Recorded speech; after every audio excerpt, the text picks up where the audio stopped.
Fala galera, tudo bem? Eu sou Pedro Gomes, sejam bem-vindos a mais um episódio do Produzine. Bom, como vocês estão vendo, hoje eu estou acompanhado e muito bem acompanhado. Esse é o nosso primeiro episódio de entrevistas, onde nós conversaremos com profissionais da área citada no episódio anterior. Deu para entender, né? No episódio anterior, nós falamos da etapa 1 de uma obra cinematográfica, de um projeto audiovisual. A captação de grana, como tirar sua ideia do papel. Por isso que eu convidei a minha amiga Vanessa, produtora executiva, super experiente, para compartilhar um pouco conosco da experiência dela. Bom, Van, muito obrigado. Obrigada a você. Por ter aceito o convite. Primeira pergunta que a galera sempre faz é a formação da pessoa. Porque no nosso mercado, os jovens eles ficam muito em dúvida de qual curso fazer, o que fazer e blá blá blá. Conta um pouco da sua trajetória de formação e como você entrou no mercado. Bom, na verdade, quando eu decidi trabalhar com audiovisual, a gente tinha poucas opções de faculdades. A gente tinha rádio e TV na USP e na Metodista, na época. E eu não entrei na USP, entrei na Metodista, que era a terceira faculdade em comunicação social na época. Era uma faculdade bacana, que estava com um estúdio, com equipamentos bacanas, tinham professores muito bacanas. E eu acho que assim, a minha formação base foi lá. Eu acabei fazendo outros cursos paralelos para incrementar, como história do cinema, visão do diretor, tratamentos de roteiro. Fui fazendo um pouco porque desde que eu saí da faculdade eu sempre quis fazer produção. E então eu fui me especializando ao longo do tempo, conforme eu ia me encaixando no mercado, eu via que eu sentia uma necessidade de entender um pouco mais sobre aquilo, porque eu acho que a gente é a nossa cara, né? Se você não chegar num trabalho e não saber do que você está falando, você não serve para nada. Então, por isso que eu procurei sempre estar fazendo os cursos, algumas coisas que apareciam de graça, oficinas, eu sempre fui. Mas a minha formação básica foi rádio e TV. Eu fiz um curso em Bristol, na Inglaterra, que era um curso de set managing. Eu estava enlouquecida por set de filmagem, que é uma das minhas paixões. E eu quis saber um pouco mais como era isso no primeiro mundo, e eu fiz um curso lá no Bristol School of Art. E foi um curso curto, mas foi bem bacana, assim. Foi uma coisa que me deu, no momento que eu tava querendo me especializar em produção de set, virar diretora de produção, me ajudou bastante também. Ô Van, dá aquela carteirada agora e fala os trampos aí que você já fez. Alguns só, senão a gente vai ficar até amanhã. Vou dar uma conjuntada, Isso. assim. Eu tô desde 1997 trabalhando no mercado publicitário. Eu consegui pegar uma boa parte daquele cinema publicitário cheio do glamour, cheio do dinheiro, que a gente... 35mm. 35mm, já senti muito cheiro de negativo. O diretor não saía da cadeira, era tipo, não, se não mais igual às estrelas que estavam na frente da câmera. E foram muitos trabalhos muito legais, assim, porque eram trabalhos que você pegava um roteiro e produzia e mandava conta. Então a criatividade rolava fundo, assim, eram aqueles filmes de cigarro, de bebida, todos esses que eram grandes produções, eu aprendi muito ali, assim, eu tava fazendo uma conta ali, deu mais uma média, assim, de 1000 obras de cinema publicitário. Eu peguei, na época que a gente, de 97 a 2000, eram poucas produtoras e era pouca gente. Então quando você entrava no mercado, você fazia um trabalho atrás do outro, não tinha a concorrência que você tem hoje. Então quem trabalhava nessas três grandes produtoras que eram Movie Art, O2, Companhia Ilustrada, Academia de Filmes e Companhia de Cinema, eu trabalhava nessas 5 produtoras, eu não parava, eu não tinha uma semana livre. Então você realmente fazia 6, 7, até 10 filmes. Eu cheguei a fazer 10 filmes por mês na Movie Art. E eu saí de publicidade, acabei me especializando em produções internacionais. Fiz bastante produção gringa de publicidade, de longa, de BBC, de Reuters, que veio pra cá, que eu acabava sendo produtora local. Quando eu parei um pouco assim de fazer publicidade e voltar um pouco mais pro mercado do cinema e de conteúdo, eu acabei trabalhando bastante ali na cinematográfica Super Filmes. Fiz uns trabalhos bem bacanas, fiz curtas, fiz docs, eu fiz o telefilme da Lili Café na Movie Art. Eu fiz direção de produção para uma série na Fox, com direção do Vitor Mafra, que era um projeto muito legal que foi para a revista VIP. Quantos filmes a gente já fez junto? Putz, essa conta não vale. Essa conta não vale. Quantas ideias minhas você tirou do papel? Acho que mais de 10 já, não? Bastante. Eu acho que mais de 10. São 10 anos aí de parceria total. No outro episódio eu falei disso, de tirar a ideia do papel. Se eu chegar pra você com um roteiro, qual é o primeiro passo que a produtora executiva faz? O primeiro passo quando a gente pega o roteiro é você fazer uma decupagem, né? O produtor executivo, ele tem que pegar a ideia do diretor e viabilizar. Quando o diretor chega pra mim com o roteiro, o que a gente tem que fazer é uma decupagem técnica, que é detalhar, ler o roteiro algumas vezes, né? Porque é meio tricky, assim, tem meio umas pegadinhas. Então, assim, o produtor executivo ele tem que ler e reler o roteiro para viabilizar, fazer com que aquilo saia do papel e vire realidade para ser filmado pelas câmeras.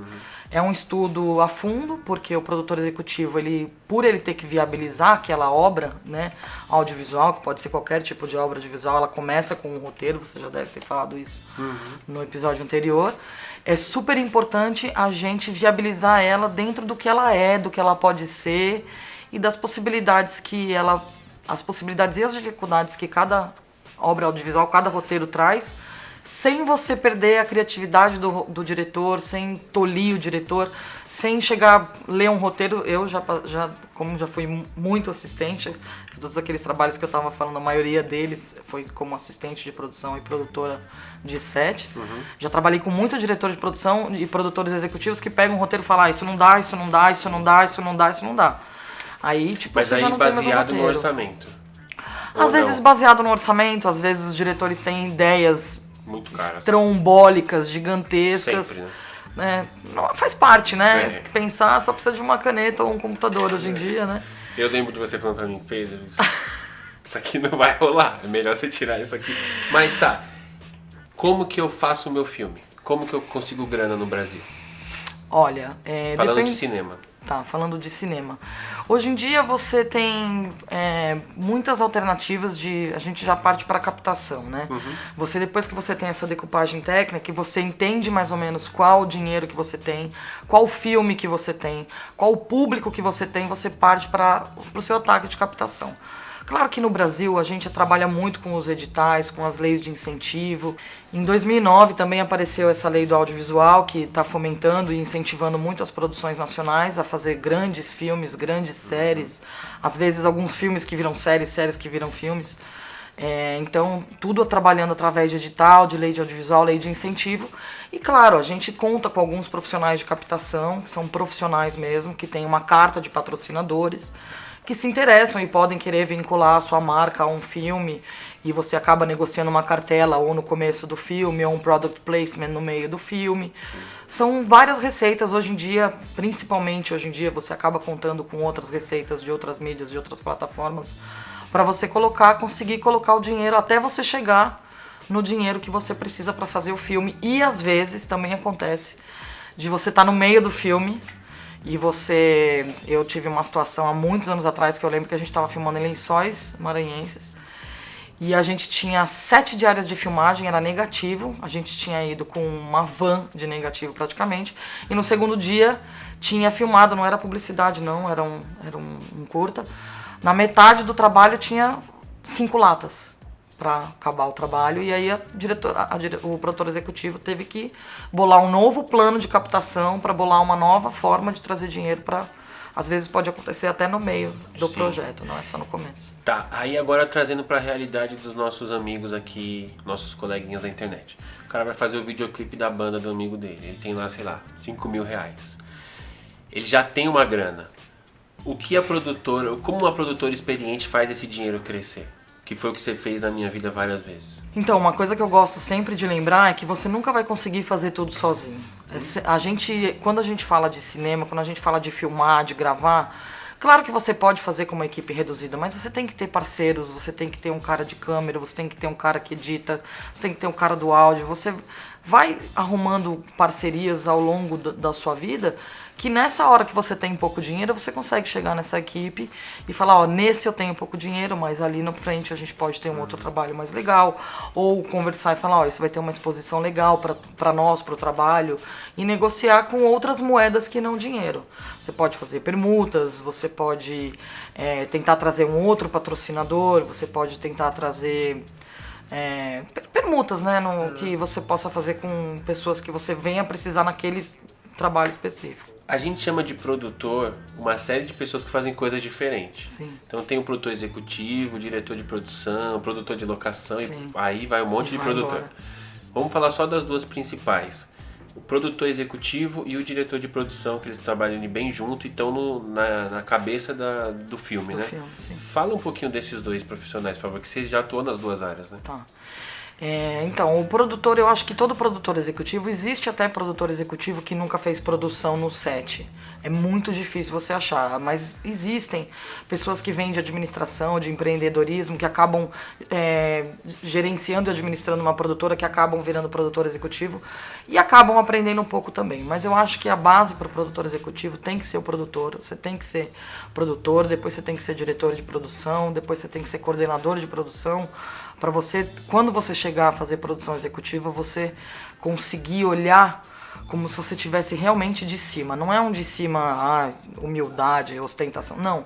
É um de cima para você, pode até ser afastado. Eu gosto da visão de cima, porque o produtor executivo ele tem que ver todos os departamentos. Então, quanto mais experiência você tiver, você vai conseguir lidar melhor com esses departamentos. Eu, por exemplo, eu sou uma produtora, sempre fui uma produtora que sempre achava e acho que o produtor tem que entender de equipamento. O produtor tem que entender que se o diretor ou o fotógrafo pedir uma câmera e ele não tem, ele tem que conhecer quais são as câmeras que tem ali. Então eu acho que o produtor ele tem que trabalhar bastante, tem que ter uma base para quando ele se transformar num diretor de produção, onde ele vai coordenar todos os departamentos, ele não vai cuidar só da produção. O diretor de produção, ele tem um assistente que é o produtor que faz isso, que ele é o linha de frente, ele é o que lida com todo mundo, é o que liga, é o que marca, mas antes disso, o diretor de produção, ele passou para aquele produtor a informação que ele precisava para trabalhar, e nisso, o diretor de produção, quando ele consegue ver todos esses departamentos, ele está preparado para ser um produtor executivo, porque o produtor executivo, além de ver todos esses departamentos, ele precisa quantificar. Né? Ele precisa saber se aquele departamento é necessário, se ele está funcionando, se de repente 2 departamentos juntando, até isso é importante fazer. Hoje em equipes menores é comum uma pessoa ser o diretor de produção e o produtor. Sim, um cara tem o dinheiro e sim. o produtor executivo. E aí tem um da guerrilha do set que Sim. faz os contatos, não é isso? Sim, é isso. Nesses trabalhos menores, você precisa ter um produtor executivo que não seja o produtor. Às vezes acontece até também, né? Você sabe disso. Mas é legal você ter um produtor executivo, porque o produtor executivo ele pode ficar focado no dinheiro, na realização, se aquilo que está sendo produzido vai dar certo, porque o produtor executivo ele também precisa pensar no final. O produtor executivo ele pensa até o final do trabalho, né? O interesse do produtor executivo não é só filmar como do produtor, né? Então assim, ele tem que até tá vendo se aquela fase de produção vai estar dentro do cronograma que vai chegar na finishing house para ver se aquele trabalho vai até o final cumprir Essa é uma ótima dica, porque a galera usa toda a grana na filmagem, né? Sim. E esquece da pós. Esquece da pós. Tratamento de áudio, cor, Muito. arte, se tiver Sim. arte, e finalização, né? Sim, é super importante.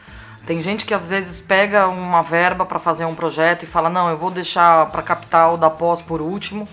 E você fica com material captado, você não consegue montar, porque você não tem pós, você não tem editor, você não tem trilha, você não tem correção de cor, você não tem nada. Então você não cometa esse erro, porque você acaba virando um material obsoleto. Às vezes você tem um lançamento de um clipe ou alguma coisa que você precisa veicular naquele momento que tá rolando e você perde, porque você não tinha o dinheiro da pós. Sim, ótimo. Ivan, fica com a gente mais um episódio. Fico, lógico. Galera, vamos encerrar aqui essa parte. A Vanessa continuará aqui conosco e vamos fazer mais um episódio com ela, tá bom? Curtiu o vídeo? Se inscreve aqui no canal, deixa o like pra galera e vem com o pai que você passa de ano. Nós.